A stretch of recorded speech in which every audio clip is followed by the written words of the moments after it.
今天这个老板给你们整了一点好东西哈，一大笼肥肠，屎臭屎臭的。但是吃的话的确是好吃，就是清洗特别的麻烦。很多朋友觉得我宁愿不吃也不洗这个肥肠，其实洗肥肠呢也有一些小技巧的。今天我就把怎么处理肥肠，还有怎么清洗肥肠教给你，以后你来洗好吗？我学不来。这一笼肥肠的话，一共是9斤多，好大，并且还有这么大一坨做的肉在上面扒起，分2次来抓，一次抓不完。本来这头做的肉的话呢，炒来吃或者烧来吃很好吃的，但是沾上了这个屎臭味就割下来不要了。处理肥肠第一步，切记不要给它下水清洗，咱们先用盐来揉，把表皮的旋宣揉掉。如果你一来就用水清洗的话，就是水垮垮的，相对于来说哈，就没有那么好揉旋宣了。看到没有，好多这种旋宣水。大约揉洗5分钟过后，现在先来第一次把它清洗干净。这一步呢，就是把刚才的这些旋宣给它冲掉。捞出来的时候，记得用手这样子勒一下，把这些水给它勒掉。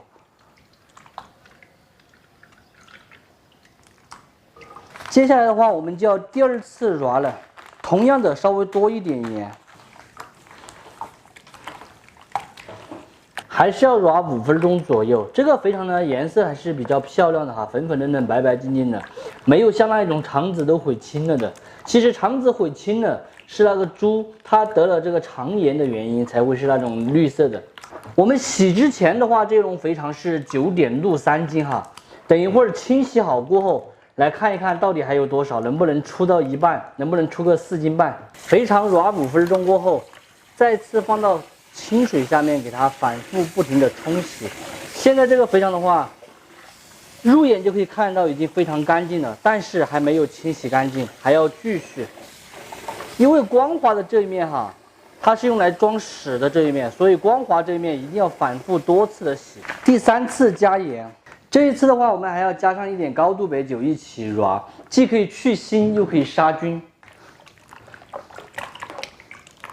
揉过3次之后，这个肥肠看到没有，就非常的干净了。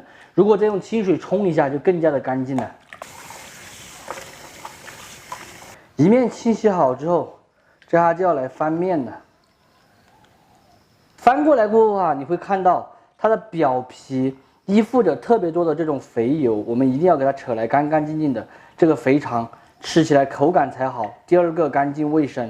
可能很多朋友觉得把这个油撕了就是没有灵魂了。当然，这个油的确是这个肥肠的灵魂。喜欢吃灵魂的可以把地址留在评论区，到时候我给你邮寄过来。不知道大家有没有看过我们上一次在北京吃那个卤煮的那一期视频哈？卤煮里面的肥肠它就全部都没有吸油的，你肥肠一夹起来就可以看到里面扒满了都是油。这样子的话，说实在的我是吃不下。当然，有的朋友他喜欢吃这样子的，这个就是每个人的口味不同了。其实要撕掉这里面的肥油，还有一个最主要的原因就是。很多时候肥油上面呢都附着着这样子的淋巴，还不止1颗，这里也有，到处都是哈。所以咱们吃肥肠的时候，不要管它灵魂不灵魂，好不好吃，肥油是一定要处理掉的。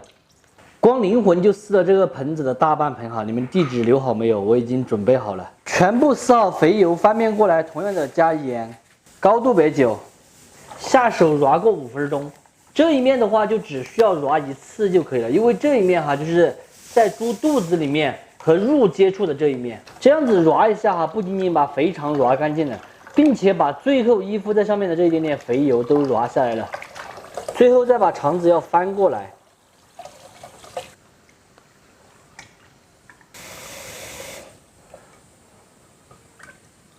肥肠全部清洗干净过后，就是这样子的，白白净净的。总共的话还有这么多，看起来是比较多的。接下来我们就来称一下。看看还剩多少，已经去好皮的，和我说的是一模一样的。9斤6两，清洗好过后还有4斤半。如果是煮熟过后的话，最多可能就是还有2斤。今天怎样清洗和处理这个肥肠呢？就教给大家了哈。一套肥肠9斤多，差不多处理的时间呢需要50分钟左右。接下来这个肥肠直肠部分我们拿来做参鲍的，然后拿一些来做红烧肥肠面。然后再拿一些拿来做卤的或者做干过的。其实这种肥肠的话也可以吃好几次，还是挺划算的哈，老板还挺会买的，90块钱这么多。